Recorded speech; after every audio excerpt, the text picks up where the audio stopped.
मारो राजस्थान में बात करेंगे विधानसभा सत्र की, जिसका आगाज आज से हो गया। हालांकि सदन में आज रीट की गूंज भी सुनाई दी। वहीं बात करेंगे हक के लिए हल्ला बोल की, जहां बताएंगे कहां कहां बेरोजगारों ने धरना प्रदर्शन किया। साथ ही बात होगी उन घूसखोरों की जिन पर एसीबी ने शिकंजा कसा है।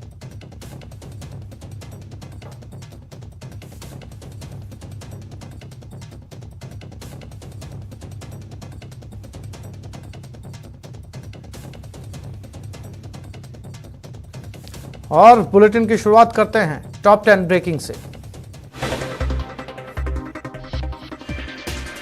हिजाब विवाद के चलते कर्नाटक के सीएम बसवराज बोम्मई ने सभी हाई स्कूल और कॉलेजों को 3 दिनों के लिए बंद करने के आदेश जारी कर दिए। मुख्यमंत्री ने अपने आधिकारिक ट्विटर हैंडल से इस बात की जानकारी दी।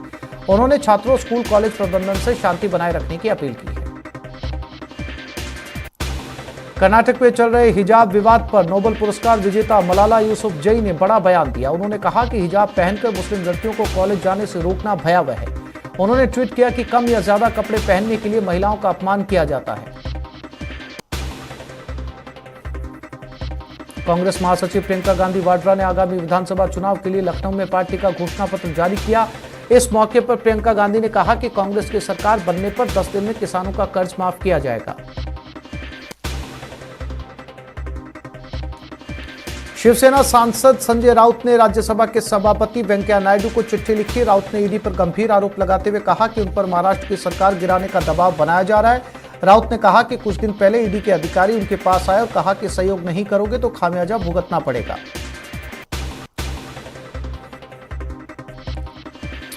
राष्ट्रपति भवन का मुगल गार्डन 12 फरवरी से जनता के लिए खोल दिया जाएगा। राष्ट्रपति भवन की ओर से मंगलवार को जारी एक विज्ञप्ति में कहा गया कि वार्षिक राष्ट्रपति भवन उद्यान उत्सव मुगल गार्डन 12 फरवरी से 16 मार्च तक जनता के लिए खुला रहेगा। राज्यपाल कलराज मिश्र के अभिभाषण से बजट सत्र की शुरुआत हुई। अभिभाषण के दौरान कोरोना मैनेजमेंट में मॉडल स्टेट राजस्थान बना है।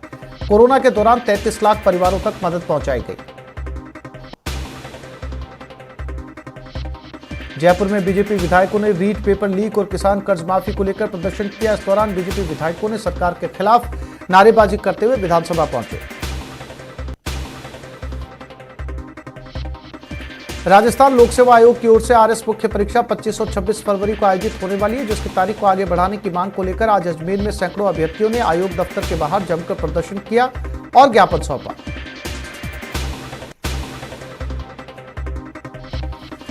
मुंबई की ग्लेनमार्क कंपनी ने कोरोना रोगियों के इलाज के लिए नेजल स्प्रे को लॉन्च कर दिया। इसे कनाडा की दवा कंपनी सैनिटाइज के सहयोग से मिलकर बनाया गया है। नाइट्रिक ऑक्साइड वाली इस दवा को फेबी स्प्रे नाम दिया गया है। आईपीएल में अहमदाबाद की टीम का नाम गुजरात टाइटंस होगा। 12 और 13 फरवरी को होने वाले प्लेयर्स के मेगा ऑक्शन से पहले टीम फ्रेंचाइजी सीवीसी कैपिटल ने इसका ऐलान किया। टीम के कोच आशीष नेहरा होंगे, वहीं कप्तान हार्दिक पांड्या को बनाया गया।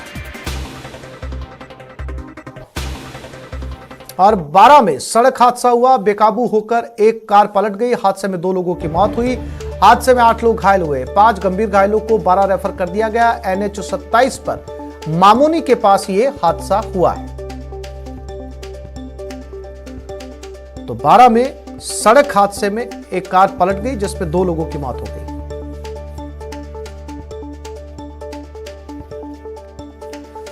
बताया जा रहा है कि इस हादसे में 5 लोगों को हॉस्पिटल रेफर कर दिया गया है। NH 27 पर मामूनी जगह के पास यह हादसा हुआ है, जहां पर यह कार पलटी है।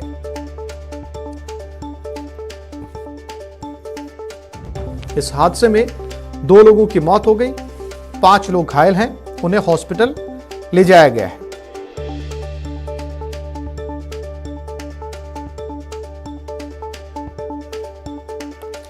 बारह संवाददाता विपिन तिवारी हमारे साथ जुड़ गए। विपिन, घायलों की स्थिति फिलहाल कैसी है और कुछ जानकारी मिल पाई कि ये कार पलटी कैसे थी?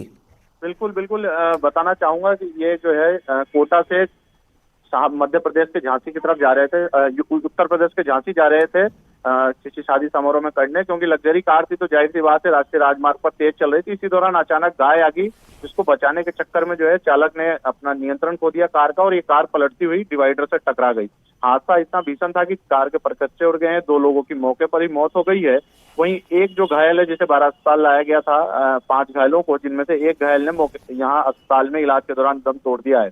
अभी भी 7 घायल है जिनका इलाज जारी है। 4 जो है 12 जिला अस्पताल में है तथा 3 घायल जो है वो शाहबाद जिला अस्पताल में है। घटना के बाद जो है अब यहाँ लोग कोहराम मचा हुआ है, क्योंकि जाहिर सी बात है भीषण सड़क हादसा है और 3 एक ही परिवार के लोग थे और 3 लोगों की अब तक जान जा चुकी है इसमें। विपिन, मृतकों की शिनाख्त कर ली गई है, जो घायल है उनके परिवार वालों को सूचना दी गई है इस एक्सीडेंट के बारे में? बिल्कुल, जो है मृत में जो है एक 19 वर्षीय मोनिका है और एक 50 वर्षीय जो है बबलू है, और साथ ही जो एक चालक था महेंद्र, उसकी 12 जिला अस्पताल में मौत हुई है। घटना के बाद इनके जो परिजन हैं उनको सूचना दी गई है, वो कोटा से रवाना हुआ है, क्योंकि कोटा लाडपुरा के सभी रहने वाले लोग हैं और एक ही समाज के हैं जो एक शादी कार्यक्रम में झांसी जा रहे थे। जी विपिन, जानकारी के लिए आपका धन्यवाद। संवाददाता विपिन 12 से जानकारी दे रहे थे, जो घायल हैं उनके परिवार वालों को सूचित कर दिया गया है।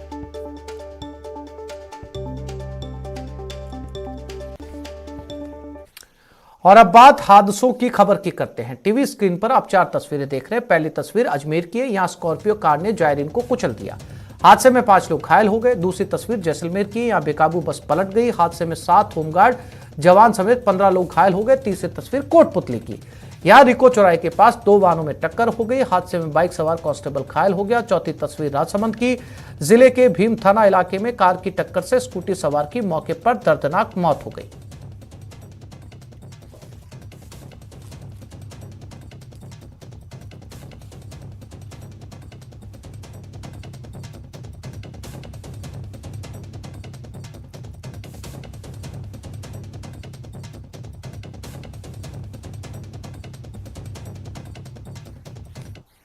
घूसखोरों पर एसीबी ने शिकंजा कसा। जालोर में 1 लाख रुपए की रिश्वत लेते हुए सेंट्रल जीएसटी का सुपरिटेंडेंट ट्रैप हुआ है। जयपुर में निगम के संविदा कर्मी को पकड़ा गया है। तो आज एसीबी की इस कार्रवाई में सुपरिटेंडेंट को 1 लाख रुपए की रिश्वत लेते हुए पकड़ा गया। और दूसरी तस्वीर में ग्रेटर नगर निगम का एक संविदा कर्मी 9,000 रुपए की रिश्वत लेते हुए पकड़ा गया। ये 2 तस्वीरें, एक दिन में एसीबी की ये 2 कार्रवाई।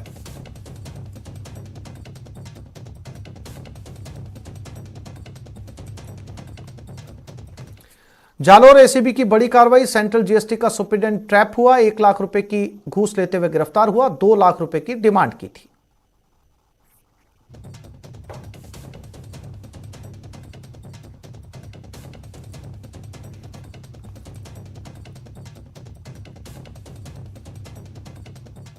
इन्होंने पैसे की डिमांड की थी, फिर इन्होंने किसी एक्स आदमी बिचौलिए के नाम पे बोला, बिचौलिए को लेते हमने 1 लाख रुपए अरेस्ट किया। सर, जिस तरीके से एसीबी जालौर में बड़ी कार्रवाई लगातार कर रही है, जालौर एसीबी साफ तौर से ये जो है यहाँ पर बैठे हैं, जालौर एसीबी की टीम है, तरीके से कार्रवाई कर रही है। ऐसे में जीएसटी के सुपरिटेंडेंट है उनको गिरफ्तार कर लिया गया है एसीबी ने, और साफ तौर से लगातार यहाँ पर कार्रवाई है वो जारी है।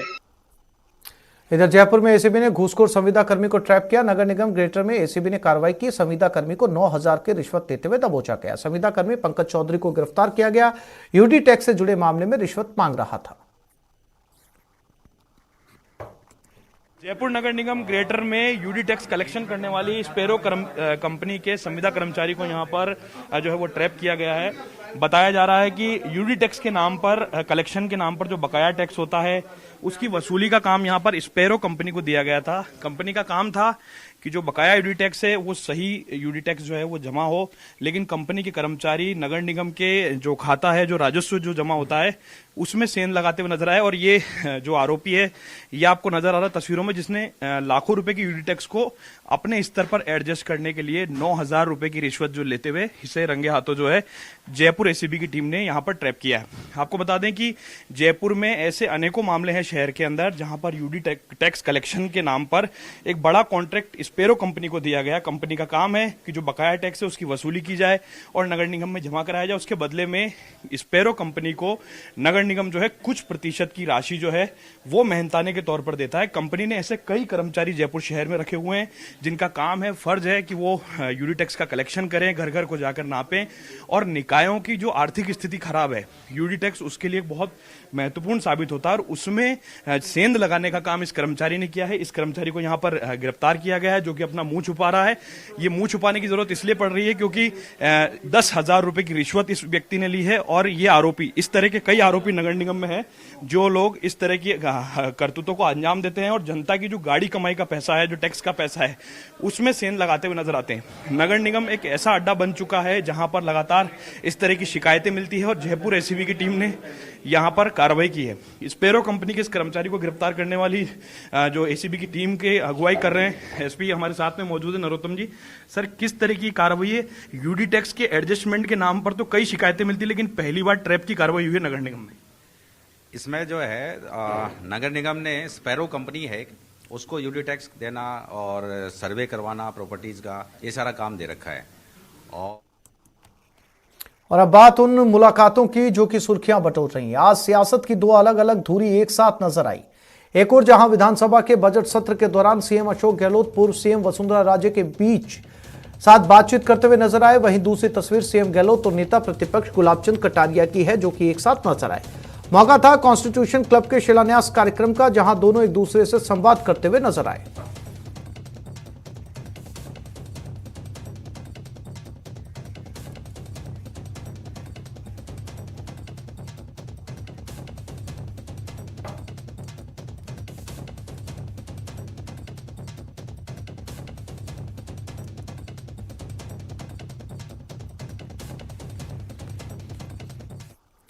आज से विधानसभा सत्र का आगाज हुआ। वहीं कोटा में कांग्रेस के एक विधायक भरत सिंह ने सड़क पर सदन का बहिष्कार कर अपनी सरकार के मंत्री के खिलाफ मोर्चा खोल दिया। विधायक भरत सिंह खान की झोपड़िया गांव को लेकर नौकरशाही की उदासीनता के खिलाफ प्रदर्शन कर रहे। वहीं भरत सिंह के समर्थक मंत्री प्रमोद जैन भाया के खिलाफ नारेबाजी कर आक्रोश जता रहे। एक भूल हुई, गलती से कोटा जिले में एक गांव 12 जिले का रह गया, जो दीगोद विधानसभा, सांगोद विधानसभा, जिससे मैं विधायक हूं। गड़ेपान पंचायत के पास खान की झोपड़िया के नाम का गांव है, जो पलायता ग्राम पंचायत का गांव है। और 1991 में जब 12 जिला बना तो गलती से ये गांव इसमें रह गया। उस टाइम तो भूल थी, मगर उस भूल को मैं समझता हूँ अब जो है पर्याप्त लिखा पढ़ी के बाद, सरकार के नॉलेज में होने के बाद सुधार सरकार को कर लेना चाहिए, और वो सुधार नहीं हो रहा है, इसीलिए ये प्रदर्शन है। जयपुर में आज एक तरफ विधानसभा की कार्रवाई चल रही थी तो दूसरी तरफ बेरोजगार जयपुर के 22 गोदाम पर प्रदर्शन कर रहे थे। 22 गोदाम पर बेरोजगार प्रदर्शनकारियों के साथ साथ मौके पर मानदेय को लेकर आंगनबाड़ी कार्यकर्ता धरने पर बैठे थे। बेरोजगार 22 गोदाम पर इकट्ठा हुए और सरकार के खिलाफ जमकर नारेबाजी की। इस दौरान मौके पर धक्का मुक्की भी देखने को मिली। राजस्थान बेरोजगार एकीकृत महासंघ की ओर से प्रदेश के तमाम बेरोजगार प्रदर्शन करने पहुंचे।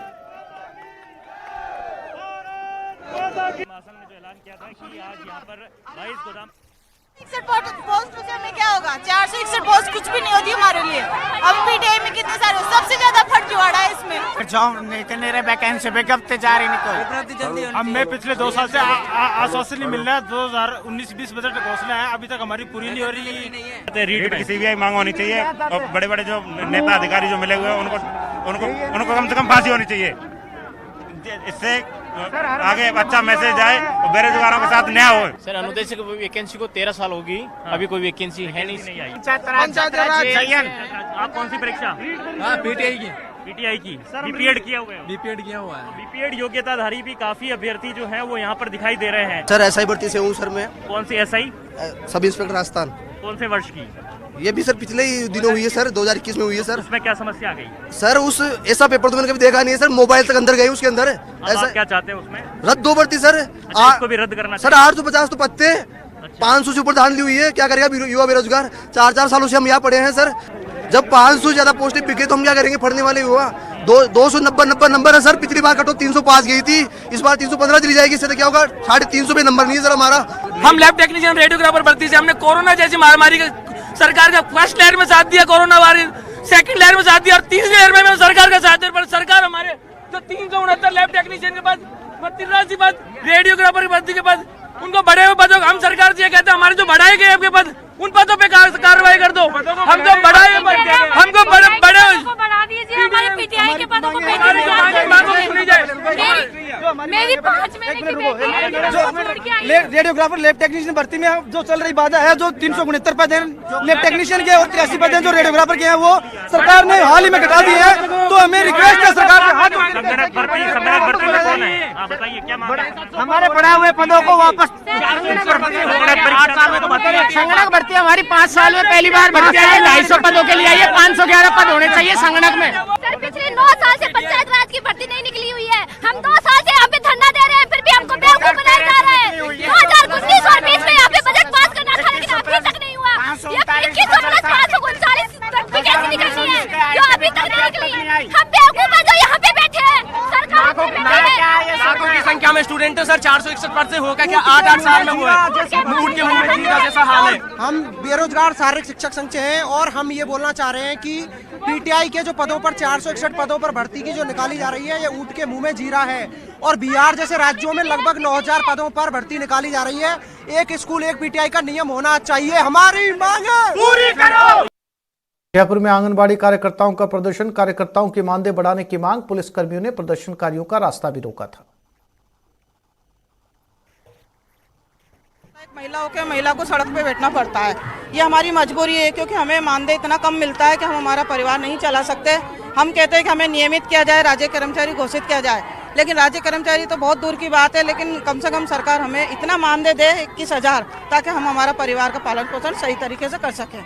नहीं, वार्ता में बुलाते नहीं है। हमने 17 तारीख को और उनको मंत्री महोदय को भी ज्ञापन दिया है और बार बार हम कलेक्टर के माध्यम से देते ही रहते हैं। कितना मानदेय अभी आप लोग का मैडम, कितना मानदेय है? कार्यकर्ता का 7,800 है और सहायिका का है 4550 है और आशा सहयोगिनी का है 2950 है, साथिन का है 3850 है। अब आप ही बताओ इतने से मानदेय में क्या कर सकते हैं?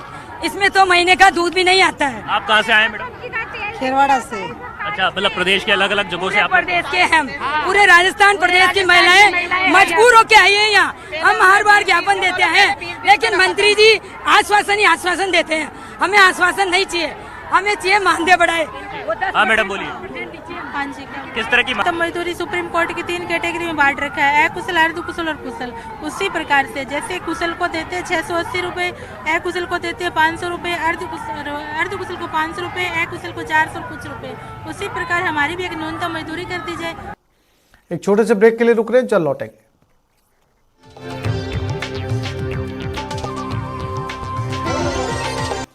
केंद्रीय मंत्री अनुराग ठाकुर ने न्यूज 18 से खास बातचीत में एसपी आरएलडी गठबंधन को लेकर निशाना साधा। उन्होंने कहा ये वही लोग हैं जो समाजवादी पार्टी के संरक्षण में अपराधियों को संरक्षण देते थे। भी हुआ सड़ा गला माल, झूठे पहले भी वादे किए गए, जनता ने उनको स्वीकार नहीं किया। और मैं जयंत जी को यहाँ पर याद करवाना चाहता हूँ, थोड़ा समय निकाल के वो छोटे चौधरी साहब के वीडियो भी देख लेंगे। और मैं आपसे निवेदन करता हूँ, अजीत सिंह क्या बात, जब आप, हाँ जी, जब आप मेरे यहाँ पर इस उत्तर को दिखाएंगे तो छोटे चौधरी साहब के वो वीडियो जरूर दिखाइएगा। छोटे चौधरी साहब ने कहा था जिस गाड़ी पर सपा का झंडा उसमें सबसे बड़ा गुंडा। ये मैंने नहीं कहा, ये छोटे चौधरी साहब ने कहा। जयंत चौधरी तो कहे कि अमित शाह के ऑफर पर जयंत शाह ने कहा मैं चवन्नी नहीं हूं जो पलट जाऊंगा। मैं दूसरी बात करता हूं, दूसरा उन्होंने क्या कहा कि सबसे ज्यादा दंगे किसने करवाए, सपा की सरकार ने कराए। किसने कहा? छोटे चौधरी साहब ने कहा। इनके खिलाफ तो झंडा छोटे चौधरी साहब लेकर चलते थे। अच्छा एक बात बताइए, आप चर्बी और गर्मी की लड़ाई लड़ रहे हो उत्तर प्रदेश के अंदर, गर्मी की बात करते हैं योगी जी, और जयंत चौधरी ने बोला कि बीजेपी के नेताओं पर जो चर्बी चढ़ी है ना, वो इस बार ईवीएम पे जो वोट डलेगा ना वो चर्बी उतार देगा, यानी वो अहंकार की चर्बी की बात कर रहे हैं। मैं केवल इतना कहना चाहता हूं कि उत्तर प्रदेश के सभी नागरिकों को जी एक बार याद कराना चाहता हूं, ये चमड़ी उधेड़ने वाले वही लोग हैं जो सपा की सरकार में संरक्षण पाते थे, फलते फूलते थे और पलायन करने पर मजबूर करते थे, अपराध की घटनाओं को बढ़ावा देते थे। लेकिन योगी जी की सरकार आने के बाद वो पलायन करने पर मजबूर हो गए हैं, या जेल में हैं या जेल के खौफ से उत्तर प्रदेश छोड़कर चले गए हैं। न्यूज 18 के साथ खास इंटरव्यू के दौरान अनुराग ठाकुर ने समाजवादी पार्टी पर निशाना साधा और योगी सरकार के कामकाज की जमकर तारीफ की। जो अपने आप को सुरक्षित नहीं महसूस करती थी, बसपा सपा की सरकारों में महिलाओं को सुरक्षा और सम्मान का अधिकार दिया है। इसीलिए हम जनता के बीच में अपना रिपोर्ट कार्ड लेकर गए। योगी आदित्यनाथ जी ने 3 दिन पहले प्रेस कॉन्फ्रेंस करके 5 साल का लेखा जोखा दिया। आज लोक कल्याण संकल्प पत्र 2022 लाने से पहले उसी स्थल पर जहां से 5 साल पहले लोक कल्याण संकल्प पत्र 2017 हम लाए थे, हमने 5 साल की रिपोर्ट कार्ड जनता के सामने रखी। उत्तर प्रदेश के मुख्यमंत्री योगी आदित्यनाथ जी ने, देश के गृह मंत्री अमित शाह जी ने, क्योंकि उस समय अमित जी भारतीय जनता पार्टी के अध्यक्ष थे, और यहां पर हमारी जितनी सीटें आई वो आप सबके सामने थी। नहीं, बिल्कुल आई, 325 आई और वो सब आंकड़ों को पीछे छोड़ती हुई आई। लेकिन सवाल मेरा यह है, पिछली बार 32 पन्नों का संकल्प पत्र, इस बार 16 पन्नों में सिमट गया है। पिछली बार भारतीय जनता पार्टी ने 200 वादे किए थे, इस बार ये वादे 130 हो गए हैं। तो संकल्प पत्र छोटा हो गया है, क्यों? ऐसा नहीं है, अगर आप इसके डिटेल फॉर्मेट में जाओगे तो पहले से बड़ा है, ये उसका छोटा वर्जन है। अगर आप इसमें देखोगे, अब कोई कहेगा जी ये कैसे है, क्या किया है, आप पीछे देखिए लिखा है भाजपा का संकल्प बनेगा यूपी नंबर 1। कैसे बनेगा? लोक कल्याण संकल्प पत्र 2022 के माध्यम से। भ्रष्टाचार निरोधक ब्यूरो के महानिदेशक बीएल सोनी ने जनसंवाद कार्यक्रम के तहत आज चित्तौड़गढ़ पहुंचे। यहां उन्होंने एसीबी में भ्रष्टाचारियों के खिलाफ शिकायत करने वाले लोगों के अधिकारों और एसीबी द्वारा दिए जाने वाले सहयोग के बारे में जानकारी दी। इस दौरान महानिदेशक बीएस सोनी के चित्तौड़गढ़ पहुंचने पर जिला प्रशासन के अधिकारियों ने उनका स्वागत किया। जनसंवाद कार्यक्रम के दौरान जिला कलेक्टर सहित कई आला अधिकारी वहां मौजूद रहे।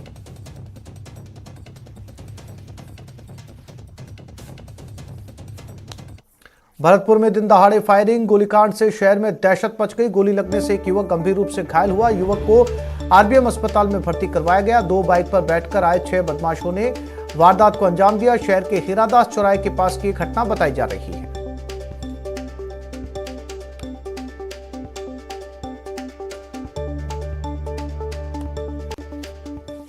तो इस बुलेटिन में फिलहाल इतना ही। नमस्कार।